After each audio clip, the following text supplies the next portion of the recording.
This is the house that 5-year-old Cameron believes was his home in a past life. He believes that he lived here with his family, the Robertsons. The house, which exactly fits Cameron's description, was once actually owned by a Robertson family who spent their summers here in the 60s and 70s. Cameron's mum, Norma, has traced Jilly, one of the Robertsons, and arranged to visit her. But now, back in Glasgow, Cameron's reaction to the news comes as a shock. Last night was just an outburst. 1 minute we're laughing and joking, everything was fine, and then it was just, there was tears, and then saying he was frightened, and then the next thing him and Martin were fighting. It got a wee bit out of hand. It was like somebody had flicked a switch. He went from happy to, and it was, I'm scared, I don't want to go, Mum. But this morning he came in quite wide awake and started asking me about Jilly Robertson. And at one point I thought it was quite strange. He actually says, could Jilly be my sister if she was a wee girl at the house? And it's kind of, I think we've all been thrown a bit. Now he's asking, can he go? He wants to go and meet her. Hello. Hi there. Pleased to meet you, I'm Norma. Hello, Julie. Very nice to meet you. This is Cameron. Martin, come on. This is Cameron's big brother, Martin. He's finding somebody that's possibly his sister. Is he thinking, oh, maybe I'll need to go back to that family? Because in Cameron's mind, the Robertsons were his Barra family. And I think that's what's frightened him. I mean, it's quite frightening. This is the house here, and down below the house, a lovely beach. Was that what it was like when you were in Barra? Yeah.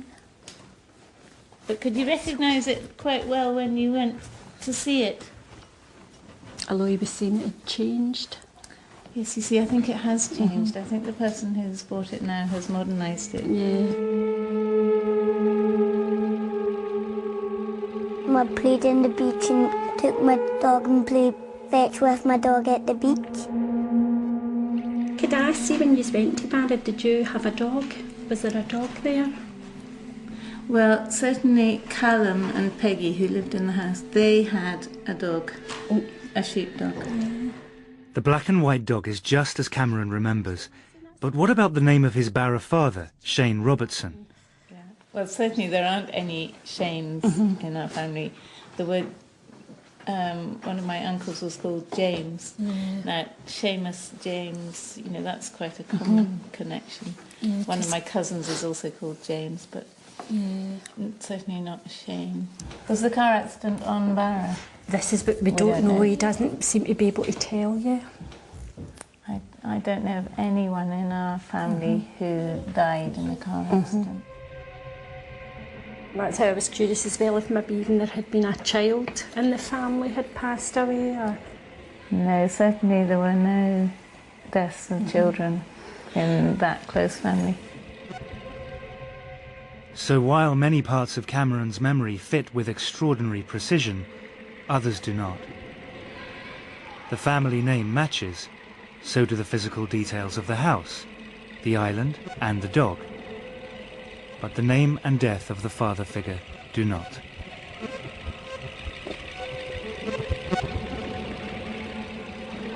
First I thought, I'm going to be disappointed if it doesn't make sense.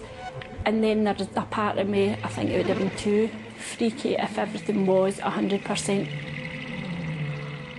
A lot of the things tie in and match up, seem to match up perfectly, where there's other things just don't fit in at all. But I look at it as, if I'm describing my past or trying to tell you things, there's things I would probably remember and tell you spot on, and there's other things, if my sister was telling the same story, it would be different. I just think there's been more things tied in than didn't. If these, in fact, were past life memories, then we have to look at the question of why some of them were correct and some weren't.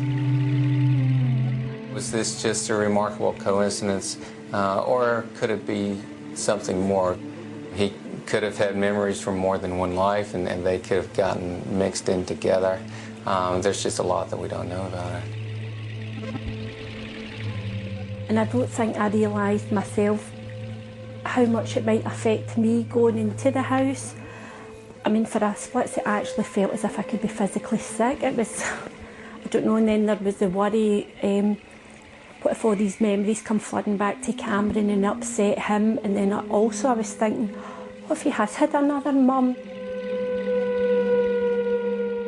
He certainly responded to the house in a way that made it seem that this was a special place for him. He may have had some memories and emotions that somehow existed on this island beforehand in another life and then somehow carried over to him.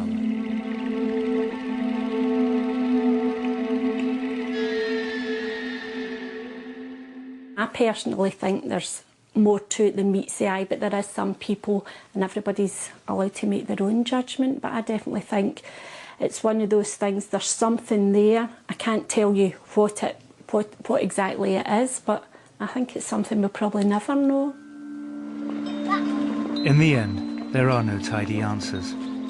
But one thing is clear: the persistent memories that Cameron once had of another life on a far-off island trouble him no longer.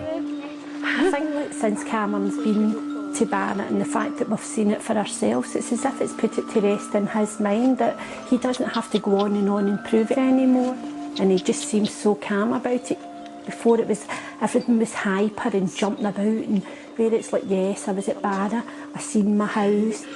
It's just so calm now, it's quite unbelievable the change.